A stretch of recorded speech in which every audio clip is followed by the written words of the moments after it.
नमस्कार दोस्तों, स्वागत है आप सभी का आपके अपने ही चैनल में। दोस्तों, मार्केट में बहुत मज़ा आ रहा है और मार्केट अप साइड में भागी चली जा रही है। डेली अच्छा खासा प्रॉफिट दे रही है। आज मैंने कितना क्या प्रॉफिट किया उसके बारे में भी हम डिस्कशन करेंगे और बात करेंगे कि जो शेयर हमने बताए थे, जिस पे कल मैंने वीडियो भी बताई थी, कल का वीडियो अपलोड भी किया था, वो शेयर आज 2% तेज था। तो ऐसे शेयर जब हमें मौका मिलता है शेयर लेने चाहिए। वैसे ही आज एक ऐसा फिर से मैं शेयर लेकर के आया हूं जो मुझे लगता है कि अभी खरीदने लायक है और बहुत जल्दी आपको अच्छा प्रॉफिट बना के देगा। 2, 4, 10 दिन में, 15 दिन में ही 5% का लगभग शॉर्ट टर्म आपको प्रॉफिट दे सकता है या उससे भी ज़्यादा प्रॉफिट देने की काबिलियत रखता है। तो चलिए दोस्तों, वीडियो को शुरू करते हैं। शुरू करने से पहले आप लोगों से रिक्वेस्ट करना चाहूँगा कि आप चैनल में अगर पहली बार आए हैं तो जरूर चैनल को सब्सक्राइब कीजिएगा और साथ ही साथ कमेंट बॉक्स में अपना फीडबैक जरूर दें। चलिए शुरू करते हैं। तो दोस्तों, कंपनी का नाम आ चुका है तो आप देख रहे होंगे कि मैं बात कर रहा हूँ एयरटेल, भारतीय एयरटेल की कंपनी है। काम क्या करती है सब लोग जानते हैं, सब इसके सिम्स नंबर यूज कर रहे होंगे। कोई ब्रॉडबैंड यूज कर रहा होगा, कोई इसकी DTH यूज कर रहा होगा। तो बहुत सारी चीज़ें हैं। Bharti Airtel limited is the telecommunication company that provides voice and data telecommunication service through wireless as well as fixed line network and broadband technology.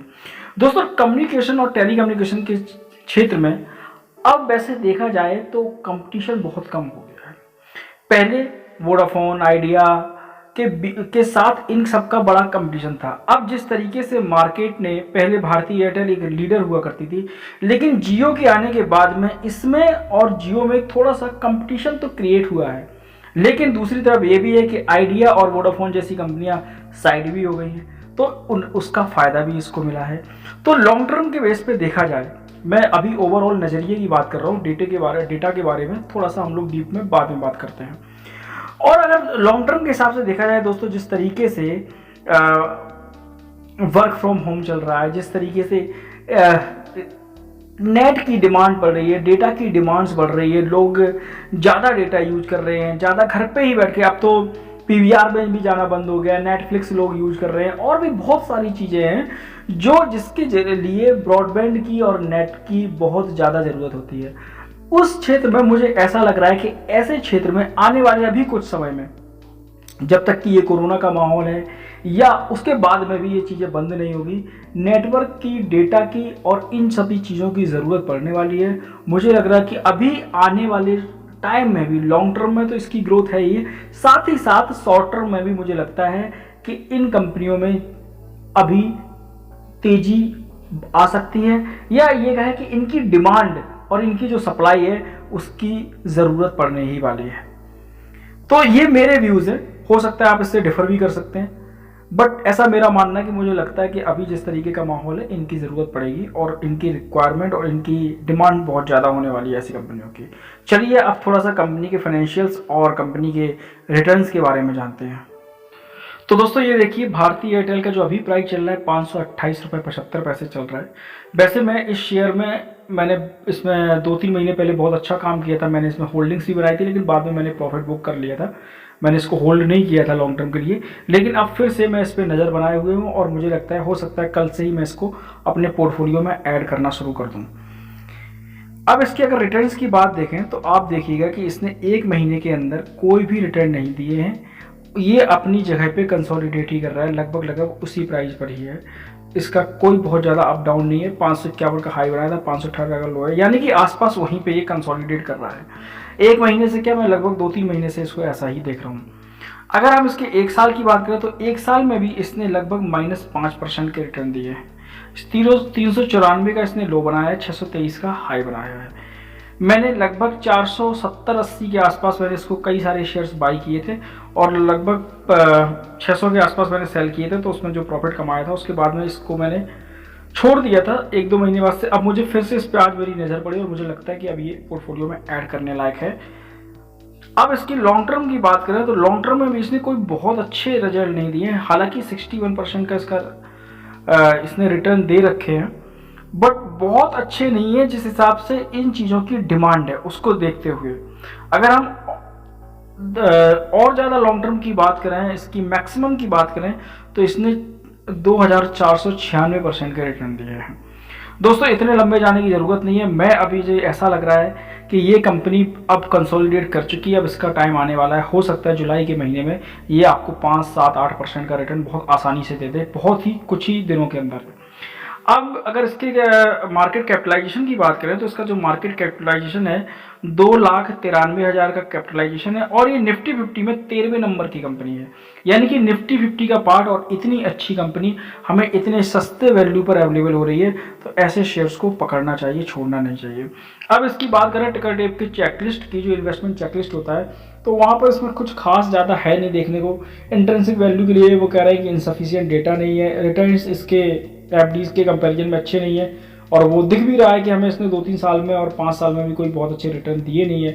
Dividends भी इसका बहुत अच्छा नहीं है, बट एंट्री पॉइंट के लिए कह रहे हैं good time to consider as stock is not on overbought zone. Overbought zone में नहीं है, खरीदने के लायक है, कोई रेड फ्लैग्स में नहीं है, कोई इसके ASM GSM कोई लिस्ट ऐसी कोई प्लीजिंग की समस्या नहीं है। पहले थी इसमें शायद समस्या कुछ, लेकिन अब वो सब चीज़ें भी सॉर्ट आउट हो चुके हैं। की मैट्रिक्स की बात करते हैं तो देखिए आप, इसका PE रेशियो -19 है, और इसके सेक्टर का PE -8 है। अब देख रहे हैं इसके सेक्टर का ही PE -8 है और इसका PE -19 है, यानी कि उससे अपने सेक्टर के PE से सस्ता अवेलेबल है। डिविडेंड रीड इसके का कुछ खास है नहीं, देते नहीं है ये डिविडेंड। फोरकास्ट एंड रेटिंग की बात करें 93% का कहना है, यानी कि 30 लोगों के एनालिस्ट की ये टीम है, उनमें से 93% लोगों का कहना है कि आप इसको खरीद सकते हैं, ये ओवरबॉट जोन में नहीं है और अच्छे प्राइस पर अवेलेबल है।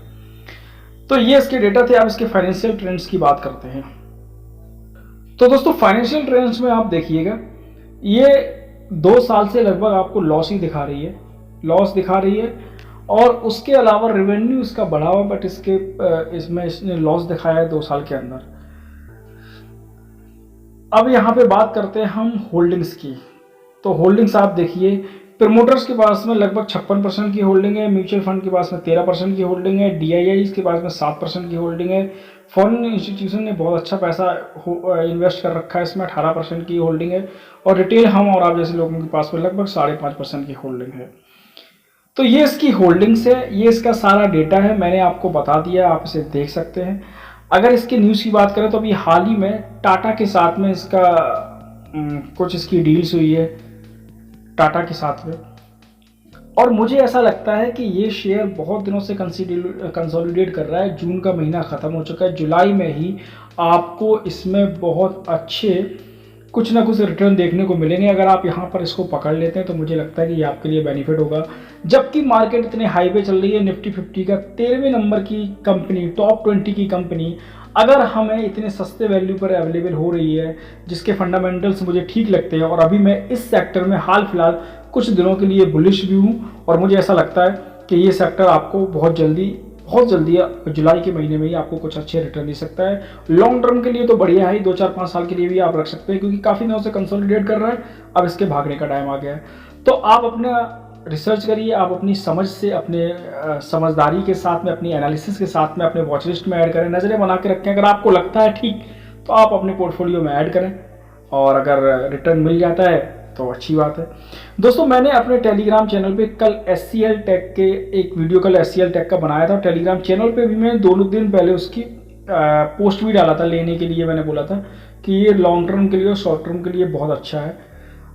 तो इस समय अगर आप देखेंगे तो SCL टेक ने आज ही 2% की तेज़ी दिखाई है, और जब मैंने लिया था तो शायद 950-960 के आसपास चल रहा था, और आज 1000 के समथिंग पहुंच गया। और अभी भी लॉन्ग टर्म के, मैं तो इसको लॉन्ग टर्म का शेयर मानता हूँ SCL टेक को।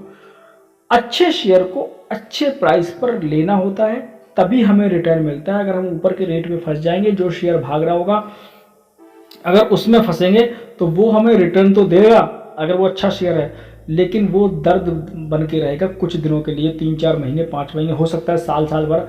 अगर आप हिंदुस्तान यूनिलीवर जैसे शेयर को भी देखेंगे तो 1-1 साल तक वो कंसोलिडेट करते रहते हैं, उसके बाद में एक दिन भागना होता है उनको।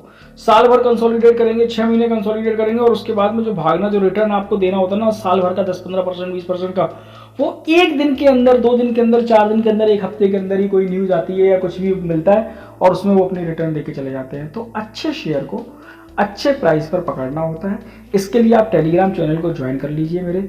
मैं वहाँ पे टाइम टू टाइम जो मुझे ठीक लगता है मैं वहाँ पे पोस्ट डालता हूँ। आप उसको देख करके, ज़रूरी नहीं है कि आपको अच्छा एकदम से लेना ही है, आप वहाँ पर उसको पोर्टफोलियो में, सॉरी, वॉच लिस्ट में ऐड करिएगा और आपको जब मौका लगे, अच्छा लगे तो आप लीजिएगा, अदरवाइज कोई बात ही नहीं। एटलीस्ट पता तो चलेगा आपको, तो प्लीज़ उसको ज्वाइन जरूर करिए। अब आज करते हैं आज के मार्केट की बात थोड़ा सा।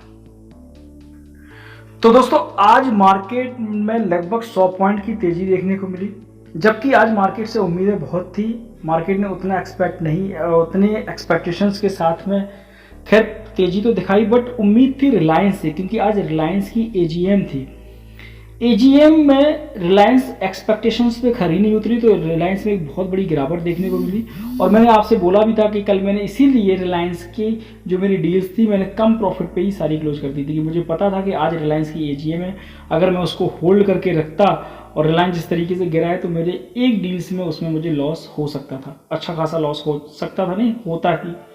तो उसको देखते हुए कल ही मैंने इसीलिए डील्स को कम प्रॉफिट में 725 का ही प्रॉफिट मिला था, मैंने क्लोज कर दिया था। तो आज मार्केट अभी ऐसा ही रहेगा, अप ट्रेंड में है, बट अप ट्रेंड के साथ ही साथ वो बीच बीच में थोड़ा सा कंसोलिडेट कर रहा है। ये चलता रहेगा मार्केट में, बहुत ज़्यादा अपसाइड है नहीं, बहुत ज़्यादा डाउनसाइड भी नहीं है, कोई न्यूज़ है नहीं, तो नॉर्मल मार्केट इसी रेंज पे कंसोलिडेट करेगा। ऐसे ही में ही आपको अच्छे शेयर अच्छे रेट पे पकड़ना है शॉर्ट टर्म के लिए। अब अगर हम बात करें अपने पोर्टफोलियो की और आज के प्रॉफिट की, तो चलिए आज के प्रॉफिट को हम लोग देख लेते हैं। तो आप देखिएगा आज हमने जो प्रॉफिट बनाया वो लगभग 4000 का प्रॉफिट था, जबकि मेरी कल की कोई डील नहीं थी। आज ही मैंने सारी डील बनाई और आज ही सारी डील को क्लोज कर दिया। ये जो निफ्टी 50 की डील्स हैं ये भी मैंने आज छोटी छोटी डील्स बनाई, जिनमें आपको दिख रहा होगा ये 150 रुपये का, 450 का, फिर 765 का, फिर 300 का, फिर 375 का। सिर्फ आज ऐसे ही टाइम पास के लिए मैं बैठा था, तो मैंने कहा चलो कुछ नहीं है करने को, तो थोड़ा बहुत इनमें कोशिश करता हूँ। तो बहुत दूर दूर की मैंने कॉल्स और पुट को मैंने सेल किया और उसमें थोड़ा थोड़ा पैसा बनाया। उसके अलावा मेरा मारुति में मेरी नज़र बनी हुई है, मैं ऑलरेडी इसका पोस्ट डाल चुका हूँ अपने उसमें, तो मारुति में भी मुझे एक बहुत अच्छा खासा प्रॉफिट आज देखने को मिला। तो ये दोस्तों मेरी आज का प्रॉफिट था, आज की डील थी। अब कल का देखते हैं क्या करना है। नया मंथ स्टार्ट होगा कल से जुलाई की एक्सपायरी के लिए काम करूँगा, देखता हूँ क्या करना क्या नहीं। तो इस वीडियो में इतना ही दोस्तों। वीडियो देखने के लिए बहुत बहुत धन्यवाद। साथ ही साथ वीडियो को लाइक करें, शेयर करें और कमेंट बॉक्स में अपना फीडबैक ज़रूर दें। Thank you so much.